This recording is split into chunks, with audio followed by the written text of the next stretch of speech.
signs and plaques have seen better days here. Point Mugu Missile Park is right off Pacific Coast Highway. Here you can see many of the different missiles that were tested at the Naval Air Station Point Mugu. It's a short stop, but it's fun to see and great to let the kids get out and run around a little bit. Just like that, our first day on PCH is done. We're going to stay with some friends at Oxnard, and we'll see you tomorrow.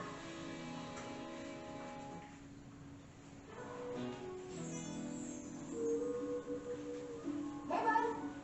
Wow. What's all this? Well, it was too expensive, so I brought it here. You know, with Priceline, you can actually take that trip for less than all this. I made a horrible mistake. We made a horrible mistake. Go to your happy price, Priceline.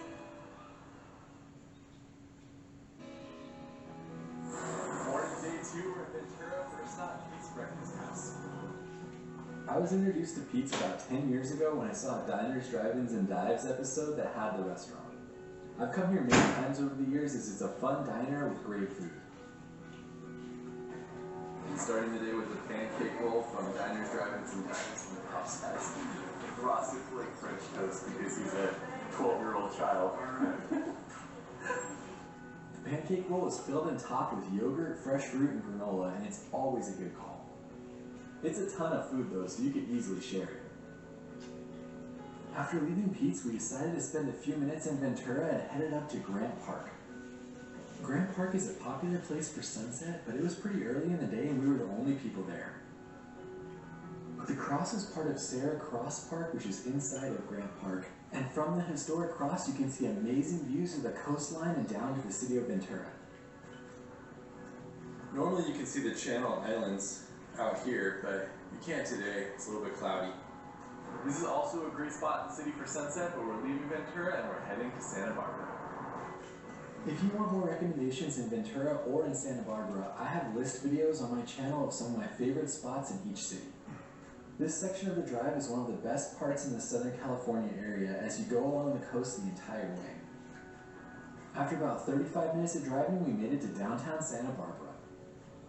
We're here in downtown Santa Barbara at the courthouse. Supposedly you're supposed to be able to go up in here. I don't know if it's open. I'd always wanted to visit the top of the courthouse, and I was excited to learn that it was open. View. We are going to the View. Sweet. After a couple years of it being closed, we're finally able to go up in the tower. It is awesome up here.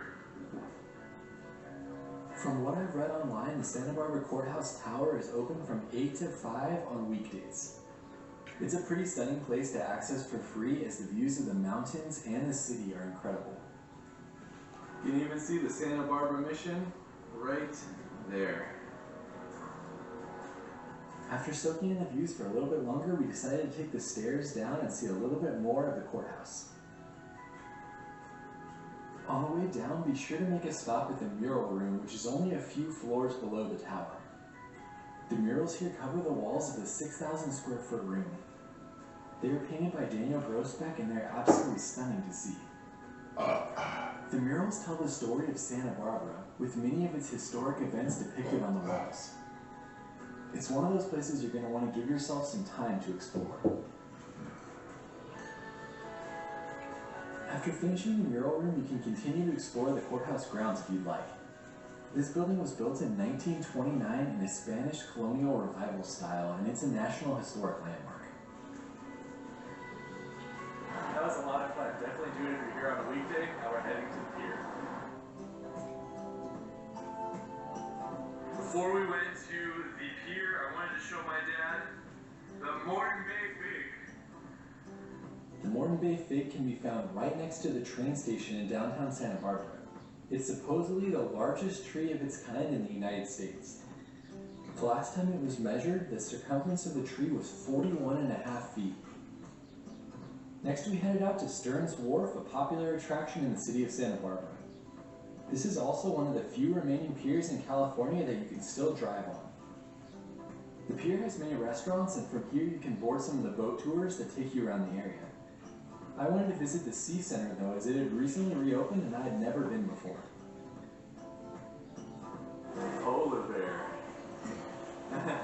Sea Center. The Sea Center is interactive with multiple things that you can touch, which makes it great for families or adults like us that just want to touch some sea life. Touch those spiny sea urchin pops? I've eaten them before. Yeah? That is so crazy. And look, it's Pops. We found Pops' fish. Oh! What? Look at that. Wow. Yeah, there you go. There's a face. What the heck? Needless to say, this was a lot of fun to go to. We got to look at a worm under a microscope, they pulled up some crabs, and then it had all the tanks you'd normally see at an aquarium as well, on a smaller scale. Leaving Stearns Wharf, we began the drive north again, which goes along the coast for another 30 to 40 minutes. I recommend putting the Arroyo Hondo Vista Point into Google Maps and heading there next. It's about 30 minutes north of the city, and you will have to make a U-turn in order to access it. I always like getting off at this viewpoint just because it has this really cool cement bridge, and then it has that really cool railroad bridge.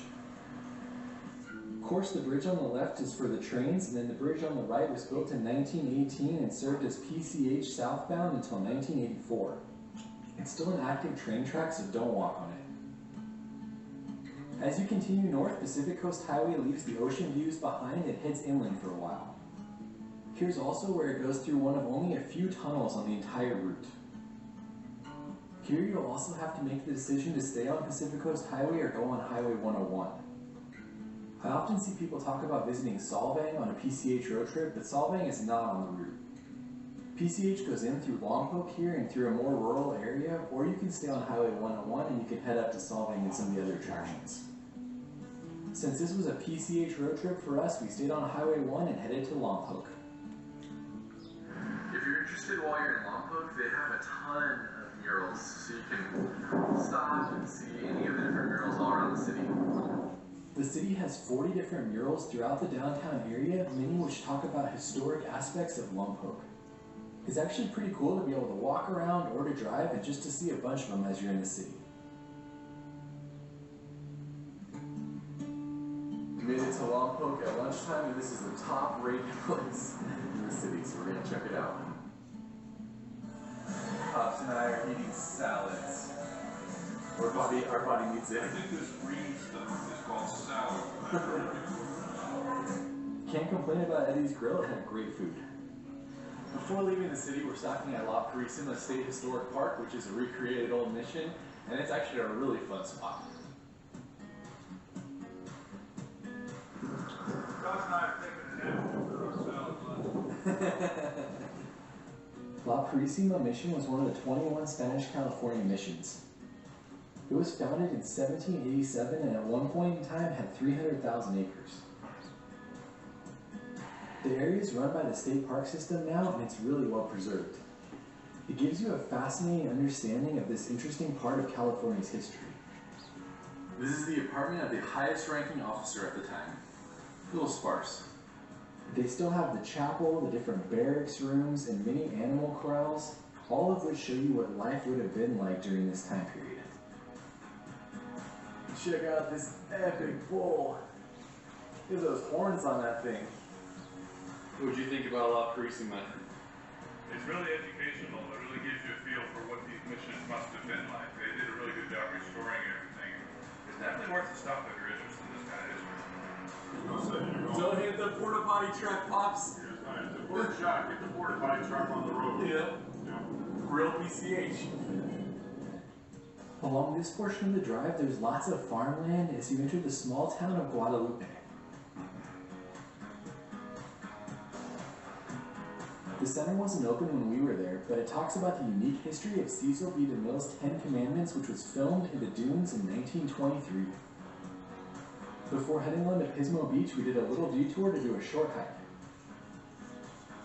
This is the Oso Flaco Trail, which takes you out into the dunes. Unfortunately, it's really windy right now, which isn't a great time to hike to the sand, but we're just going to go check out the lake. This trail does have beach access, so you can head all the way out, walk through the dunes, and then end at the beach. For us, though, we just wanted to do the portion with the Oso Flaco boardwalk as it goes over the lake, and it looked really beautiful in pictures. Check out this drawing, shows a bird standing on the log. It was a beautiful spot, and there was multiple people there that were bird watching.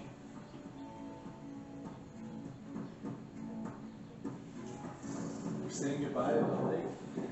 And we're heading to the dunes. Some parts are a little uneven, but it is a boardwalk pretty much the entire way, so I would think that this is wheelchair accessible. You can't hear me in the following clip, but it was so windy and the sand was just blowing in our face, so this was our turnaround point. Another 25 minutes north on PCH brought us to Pismo Beach. One of my favorite things to do in the Pismo Beach area is actually to drive on the beach. It's the only place I know of in California that you can do this, and it's a pretty incredible experience to take your car and drive down on the sand with the sand on one side and the waves on the other. Pops is driving on the beach. This is pretty crazy. 100 cities.